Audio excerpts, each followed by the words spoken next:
You used to win by being hard on yourself, but now it's destroying you. That voice inside your head that says you're lazy, you're nothing without your sport, you should be further by now. That's not motivation. That's the inner critic, and it's keeping you stuck.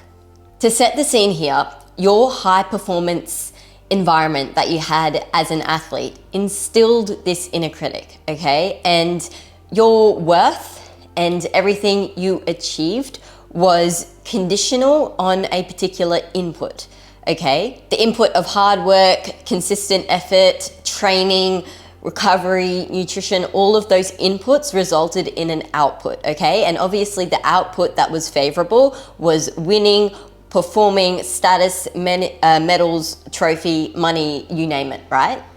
And so this high performing environment that you had really made the inner critic so pronounced, and the inner critic served you a lot, because without that inner critic that you developed as an athlete, you wouldn't have been successful in whatever sporting field you were successful in. Now, keep in mind the coaches, the systems of your sport, the environment very which of what was your sport, it ingrains this like self-punishment, and it reinforces the self-punishment as this form of grit, okay? So self-punishment, grit, the inner critic, it is reinforced on you in this perceived, positive way, because there is an outcome, okay? There's a payoff of this inner critic and the self-punishment and the grit, right? And also the mentality of like, just push through it, okay? All of these things have this positive payoff that is getting you to another level of status, money, reward. There's some sort of positive payoff. But here's the downfall: when you leave your sport, the inner critic doesn't leave you, it stays with you, because it's something you've developed into almost your own very biology, okay? It's ingrained into your brain, into your neurological pathways. And unfortunately, without the environment and the systems that you had as an athlete, the inner critic, it actually gets louder. Even though you're not playing your sport anymore, maybe you have technically nothing to do with your sport anymore, the inner critic gets louder and louder because it's scared and it doesn't have the environment and the systems to make it feel as though it is getting the traction that of which it's used to. You see, when I retired, in the back of my mind, I thought maybe I'll find peace here, okay? Because there was a lot of the inner critic, and it's so normal, but there was a lot of inner critic, there was a lot of self-pressure, a hell of a lot of anxiety, all these kinds of things. So in a way, I thought maybe I'll find more peace now that I don't do my sport. It was my effort to have a positive perspective on the fact that I lost my career at the flick of a switch. Wasn't my decision. If you don't know my story, welcome to my channel. The truth is, instead of finding peace, I found this utter sense of silence, that of which the inner critic absolutely screamed in. Now let's break down the inner critic versus self-compassion. The inner critic says you're lazy, whereas self-compassion will say you're tired and that's okay and that's understandable and you should rest. The inner critic may say you'll never be good again, whereas self-compassion will tell you this is a transition and it's not the end. The inner critic will say rest is lazy and you don't deserve to rest, whereas self-compassion will say you deserve rest, rest is necessary, and rest is very powerful. You see, self-compassion is a legitimate requirement for healing. This isn't just some video or some words that are put together to make you feel better. Because the truth is, and if you're gonna take one thing away from this video, it is this very sentence: you can't bully yourself into becoming the highest version of yourself. Meaning, if you wanna be the best version of yourself, you cannot be critical towards yourself in a negative manner. You can't have that inner critic firing and wiring, because you won't be your best self, you won't be the highest form of yourself with the inner critic screaming inside of you. That is actually stopping you and blocking you from healing. It's keeping you in that loop, and it's going to make the inner critic scream louder and louder and louder. And if you're watching this video, chances are you want to embark on your healing journey, or at least start to feel healed in some way, shape or form or manner. And I can assure you, when it comes to, finding your new purpose, or maybe developing a business and things like that, you cannot do that efficiently, and you will not be the person that people want help with or to work with without being your best self.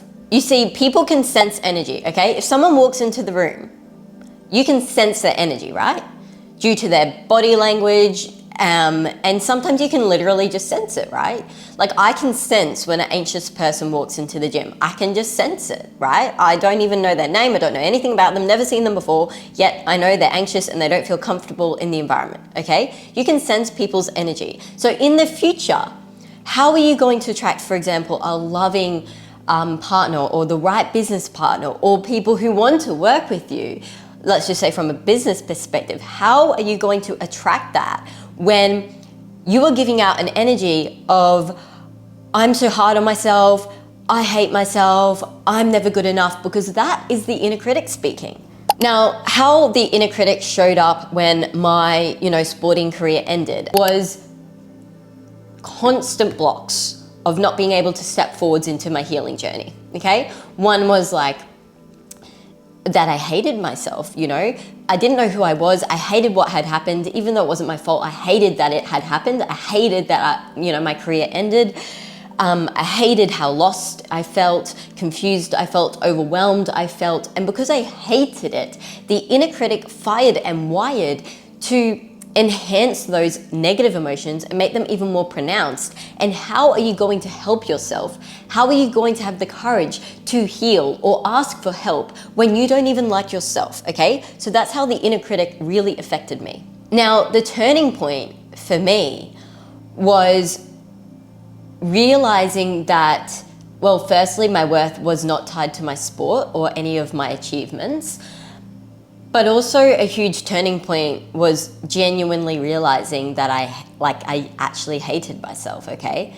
Saying those words out loud to someone was my first insight of, because I wasn't actually consciously aware that I genuinely hated myself. And then one day I said, I hate myself. I've never done anything wrong.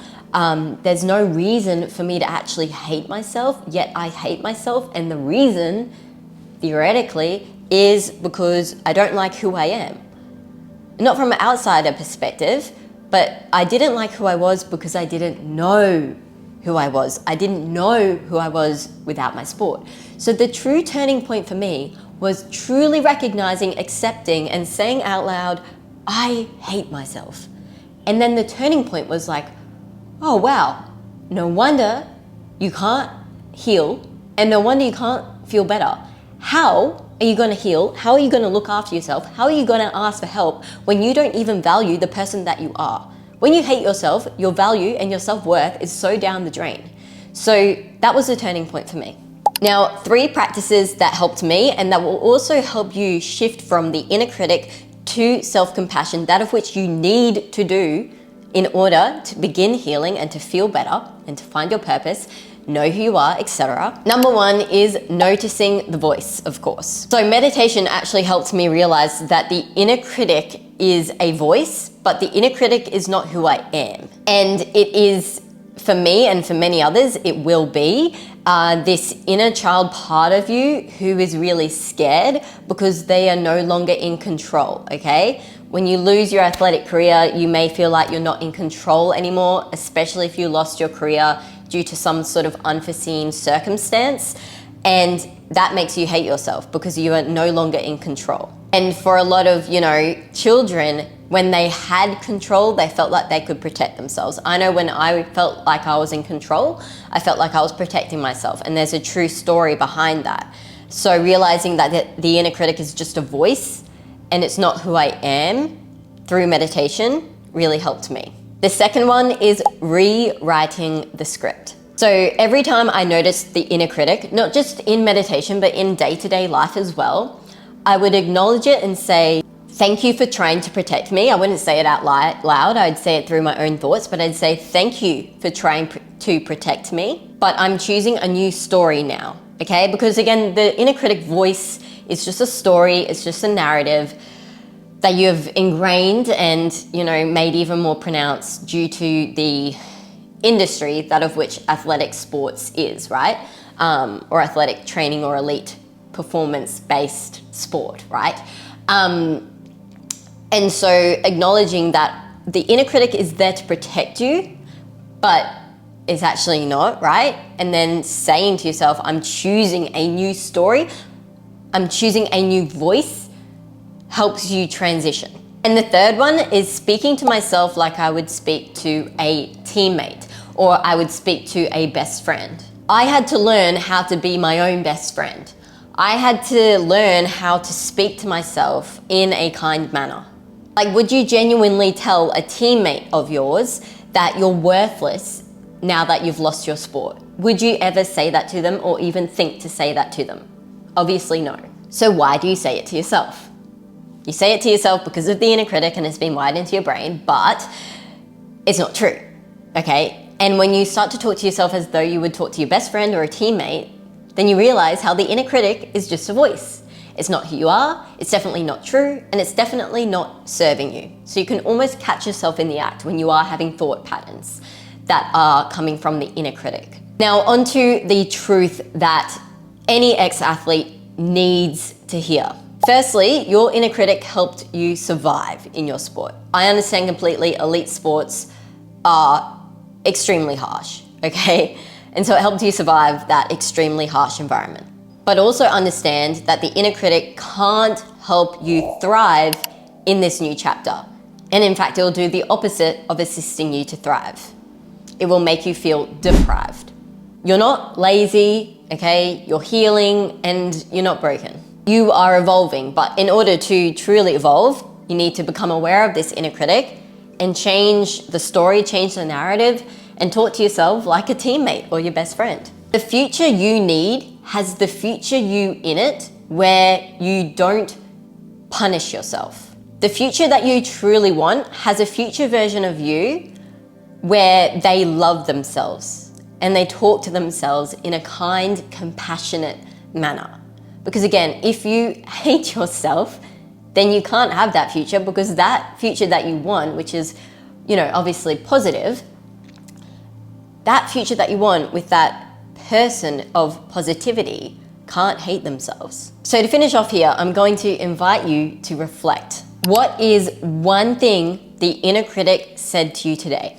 And how can you respond to that one thing in a compassionate manner?